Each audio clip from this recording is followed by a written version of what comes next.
के नाम में बहुत बहुत नमस्कार। शुरुआत करते हैं एक वचन से। क्या तुम नहीं जानते कि तुम्हारी देह पवित्र आत्मा का मंदिर है जो तुम में बसा हुआ है और तुम्हें परमेश्वर की ओर से मिला है, और तुम अपने नहीं हो क्योंकि दाम देकर मोल लिए गए हो, इसलिए अपनी देह के द्वारा परमेश्वर की महिमा करो। यह पहला कुरिन्थियों 6 अध्याय उसका 19 और 20 वचन है।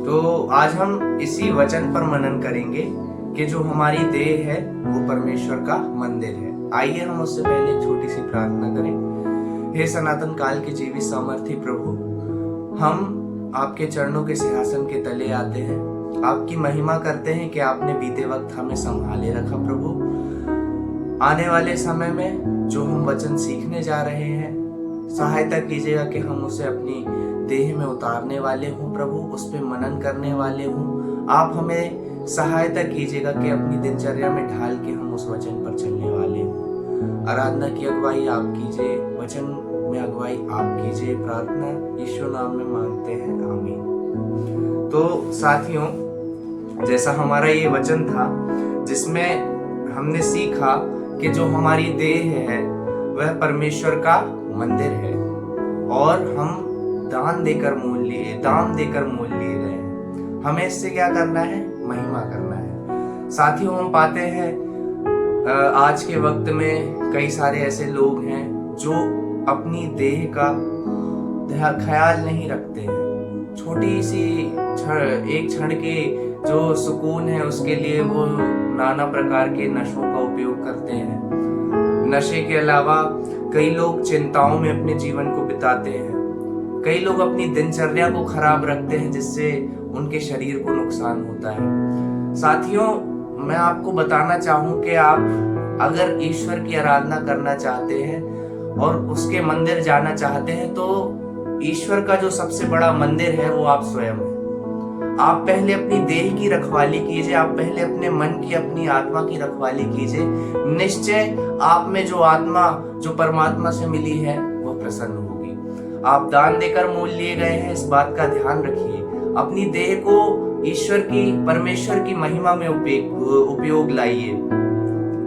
आज हम सीखेंगे कि किस तरीके से हम अपना ये जो दैहिक मंदिर है ना, और हमारा जो आत्मिक स्वास्थ्य है हम उसकी देखभाल कैसे कर सकते हैं। हमें सबसे पहली बात जो इस मंदिर की सुरक्षा और अपनी आत्मा की सुरक्षा के लिए करना है वो है निरंतर प्रार्थनाओं में लगे रहना है। इसके लिए 2 वचन है जो मैं बाइबल से पढ़ना चाहूंगा।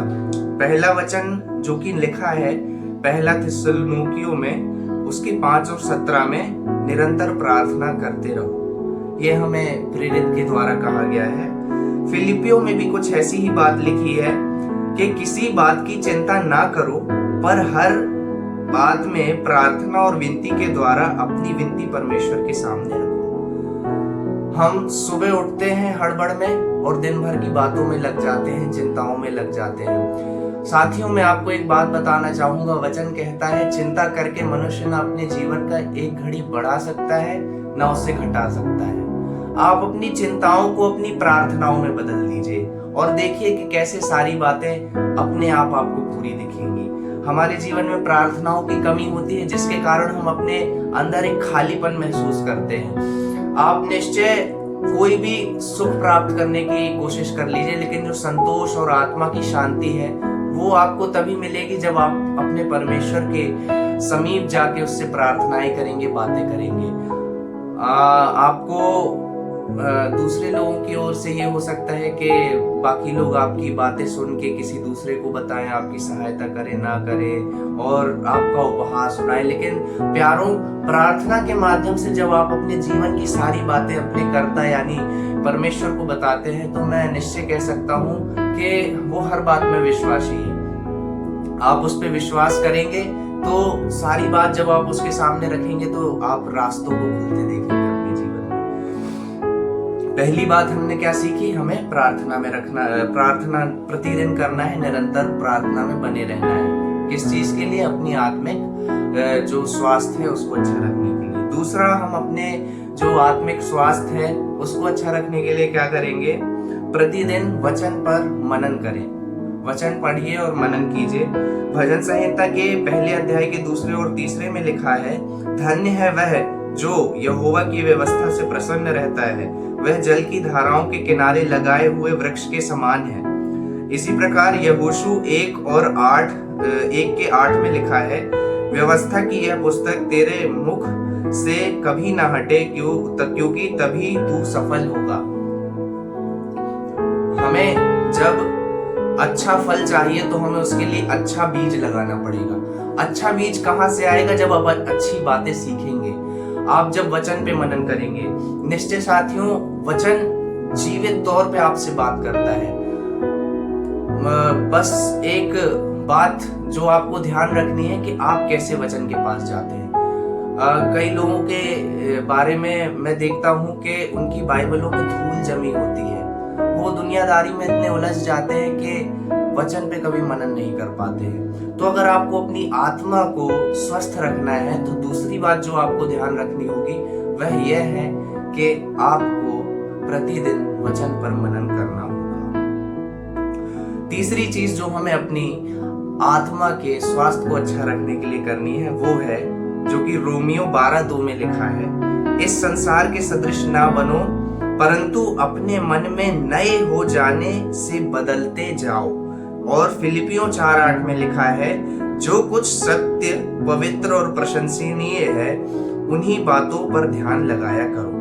देखिए, अगर आप एक बार निश्चय करते हैं कि नहीं मैं अब अच्छा जीवन जीऊंगा, उसके बाद आपके सामने एक चुनौती होती है, आप 2 बातों पे मन लगाएं। आप या तो उन्हीं पुरानी सांसारिक जीवन की बातों पे मन लगा सकते हैं जिसमें ईर्ष्या, डाह, क्रोध, जलन, चुगली, ये सारी बातें हैं। और दूसरा, या फिर आप उन बातों पे मनन लगा सकते हैं, कर सकते हैं जो आपको आत्मिकता की ओर बढ़ाती हैं। प्रेम, कृपा, भलाई, सच्चाई, इन सब की बातों पे भी आप मन लगा सकते हैं। आपका मन तब सुरक्षित होगा, आपका मन आपकी आत्मा को शांति तब देगा जब आप किन बातों पे? सत्य, पवित्र और प्रशंसनीय बातों पे मन लगाएं।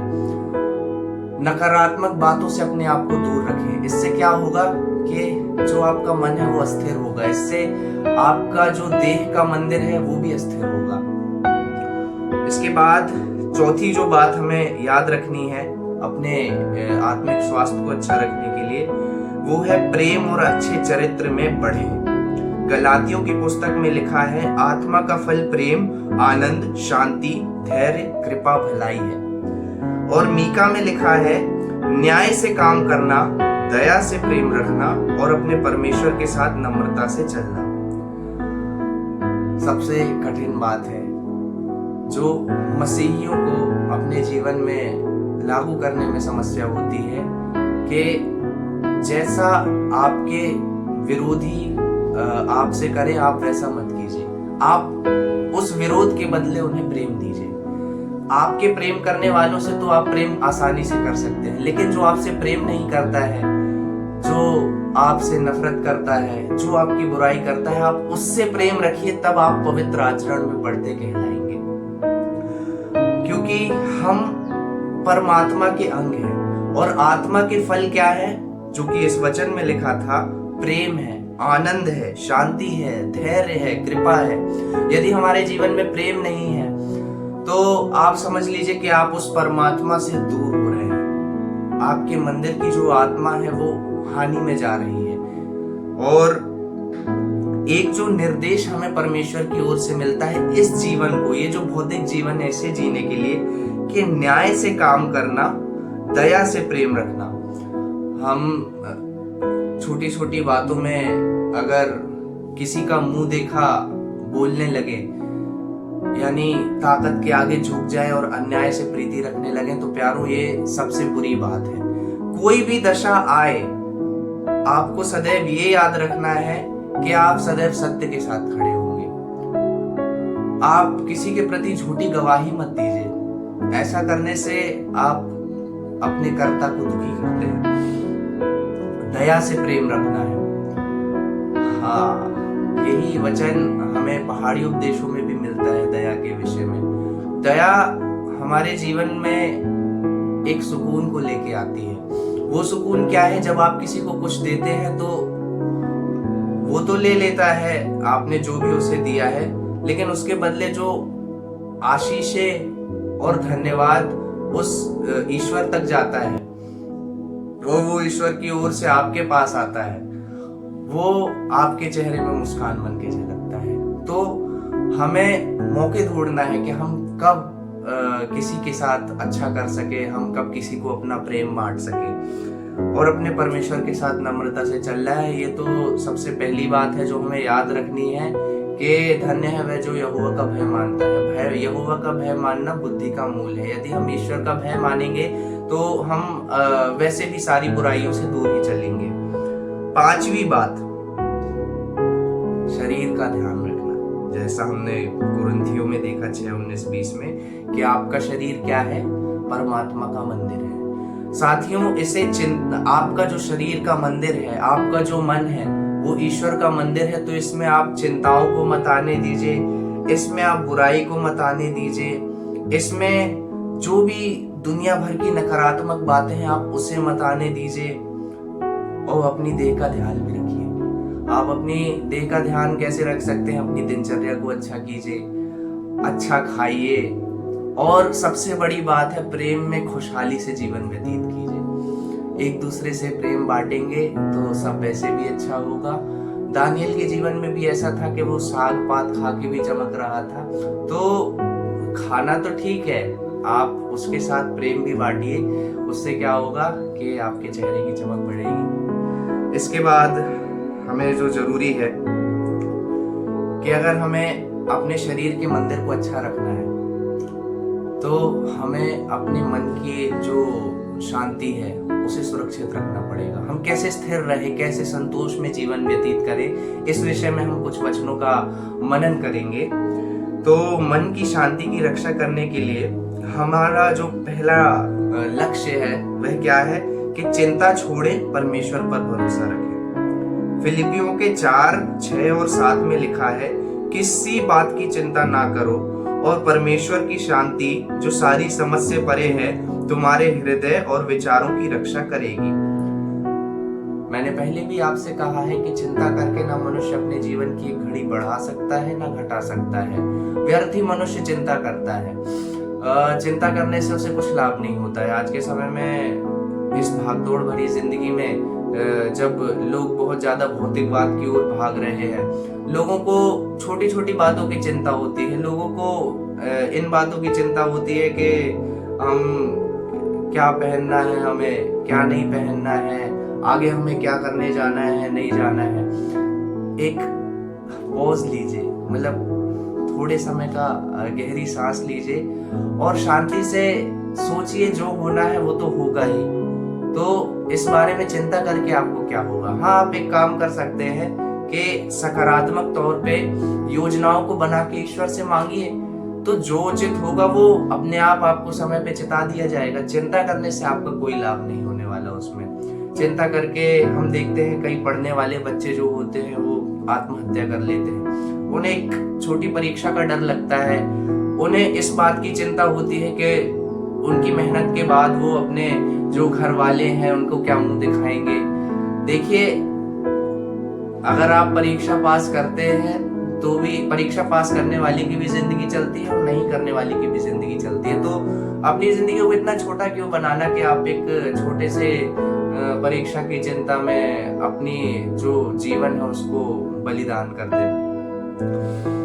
तो पहली बात जो हमें अपने मन की और शांति की रक्षा करने के लिए करनी है वो है चिंता को छोड़ना है, परमेश्वर पर भरोसा रखना है। दूसरी बात, अपने मन को सुरक्षित रखिए। लोगों को मैंने सुना है वो रात को बिछौने पे जाते हैं, लेटते हैं और बताते हैं कि रात के 3-4 बज जाते हैं। वो विचारों की जो लहर आती है उनके दिमाग में, एक विचार खत्म होता है दूसरा विचार आने लगता है।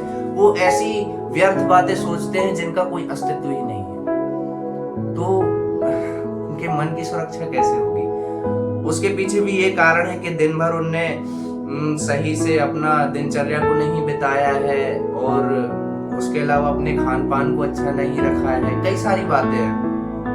हम देखेंगे मन को सुरक्षित रखने के लिए नीति वचन के 4:23 में लिखा है, सबसे अधिक अपने मन की रक्षा कर, क्योंकि जीवन का मूल स्रोत वही है। आपका जो देह है उसको काबू रखने वाला मन है। कई बार ऐसा होता है कि मन जो होता है वो आत्मा को हरा देता है। व्यक्ति का मन कर रहा है थोड़ी सी शराब पी लेगा, थोड़ा सा मतलब दूसरा धुएं वाला नशा कर लेगा। व्यक्ति का मन हो रहा है तो वो कई सारी नकारात्मक बातें करेगा, मतलब और व्यक्ति का मन कर रहा है तो वो एक दूसरी जगह जाके किसी दूसरे व्यक्ति की बुराई करेगा। तो ये जो मन है वो आपकी आत्मा को हरा देता है, आपकी आत्मा उससे निराश होती है, उससे अपने आप आपकी जो देह है वो कमजोर हो जाती है। हमें प्यारों आत्मा मजबूत करनी है, मन जो है हमारा उसे हमें स्थिर रखना है। हमारे मन पे सदैव आत्मा की विजय होनी चाहिए। अपना बोझ प्रभु पर डालिए, चौथी बात जो हमें याद रखना है। मन तो हमें ईश्वर की ओर लगाना ही है। मन ईश्वर पे लगाएंगे तो हमारी आत्मा मन पे अपने आप वो प्रबल हो जाएगी। चौथी बात, अपना बोझ प्रभु पर डाल। वही बात कि अपनी सारी चिंताएं प्रभु के हाथ में सौंप दीजिए, चिंता का वचन हमने सीखा था। तो भजन संहिता के 55-22 में लिखा है, अपना भार यहोवा पर डाल दे, वह तुझे संभालेगा। साथियों, बाइबल में वचन भरे पड़े हैं कि मत डर, अपने कर्ता पर भरोसा रख। तो आप व्यर्थ चिंताओं से दूर रहिए। आज हमने जो बातें सीखी हैं अपनी देह को अच्छा रखने के लिए, उस सारी बातों को आप अपने जीवन में लागू करिए। साथियों, मैं मानता हूं कि अगर आप अपनी देह की रक्षा करेंगे, अपनी आत्मा की रक्षा करेंगे, मन की रक्षा करेंगे, तो जीवन बहुत ज्यादा सरल, सुगम और संतोष भरा कटेगा। हम एक बार जल्दी जल्दी वो जो 5 बातें हमने आध्यात्मिक स्वास्थ्य के लिए रखी थी, आत्मा के अच्छे स्वास्थ्य के लिए रखी थी, उनको दोबारा पुनरावृत्ति करते हैं। पहला है, प्रतिदिन हमें प्रार्थना करना है। फिर उसके बाद वचन पर मनन करना है। तीसरी बात है, अपने मन को शुद्ध रखना है। चौथी बात है, प्रेम और अच्छे चरित्र में बढ़ना है। पांचवी बात है, अपने शरीर का भी ध्यान रखना है। और जो हमें अपने मन की शांति यानी पीस ऑफ माइंड, उसकी जो सुरक्षा है, उसे सिक्योर करने के लिए जो बातें याद रखनी है वो है, चिंताओं को छोड़ना है, परमेश्वर पर भरोसा रखना है, अपने मन को सुरक्षित रखना है, परमेश्वर पर मन स्थिर रखें, अपना बोझ प्रभु पर डाल दें। निश्चय साथियों, मैं प्रार्थना करता हूं कि मेरा जो देह है वो मेरी जो देह है वो परमेश्वर की महिमा में उपयोग हो। आप भी अपने जीवन में प्रार्थना कीजिए, अपनी देह का ख्याल रखिए, अपनी देह का भौतिक तौर पे भी ख्याल रखिए, अच्छा खाइए, आराम कीजिए, और जो कार्य आप करते हैं यहोवा को स्मरण करके उस पर अपनी सारी शक्ति लगा दीजिए। तो निश्चय जब आप न्याय से कार्य करेंगे और दया करेंगे और परमेश्वर के साथ नम्रता से जीवन व्यतीत करेंगे, तो आपका जो जीवन है वो सरल, सुगम और संतोष भरा होगा। आइए हम छोटी सी प्रार्थना करके आज के इस आराधना के जो हिस्सा है उसके अंतिम पार्ट पे जाएंगे। हे सामर्थी प्रभु, हमारी सहायता कीजिएगा कि हम अपनी देह की सुरक्षा करने पाए। इस पे कब्जा आप कीजिए। हम प्रभु संसार की नकारात्मक बातों से दूर रहने पाए, चिंताओं को त्यागने पाए, और प्रभु आप पर भरोसा रख के आनंद से जीवन व्यतीत करने पाए। प्रभु, हमसे जो गलतियां होती हैं प्रभु, हम कई बार चूकते हैं प्रभु, पाप करते हैं प्रभु, उन सारी बातों से हमें दूर रखिएगा। हाँ प्रभु, अगुवाई कीजिएगा, हमें जीवन व्यतीत करने में सहायता कीजिए। हम आने वाले दिनों में जब परिस्थितियों में पड़े, जब हमारे पास दो प्रभु निर्णय करने के लिए रास्ते हों कि हम बुराई के रास्ते पे जाएं या प्रेम कृपा भलाई के रास्ते पे जाएं, तो आप हमारी सहायता कीजिएगा कि हम प्रेम कृपा भलाई वाले रास्ते को चुने। आपस में प्रेम में हम एक दूसरे को बढ़ाने पाए, सहायता कीजिएगा, और हमें आत्मिक युद्ध लड़ने में सहायता कीजिएगा। सारी बातों को आपके हाथों में सौंपते हैं, प्रार्थना यीशु नाम में मांगते हैं, सुनिए और ग्रहण कीजिए। आइए हम प्रभु की प्रार्थना करें। हे हमारे पिता, आप जो स्वर्ग में है, आपका नाम पवित्र माना जाए, आपका राज्य आए, आपकी इच्छा जैसे स्वर्ग में पूरी होती है वैसे इस पृथ्वी पर भी पूरी हो। हमारे दिन भर की रोटी आज हमें दीजिए, और जिस प्रकार हमने अपने अपराधियों को क्षमा किया है वैसे ही आप भी हमारे अपराधों को क्षमा करें। हमें परीक्षा में न लाएं परंतु बुराई से बचाएं, क्योंकि राज्य, पराक्रम और महिमा सदा आपकी है, आपकी ही रहेगी। आमीन।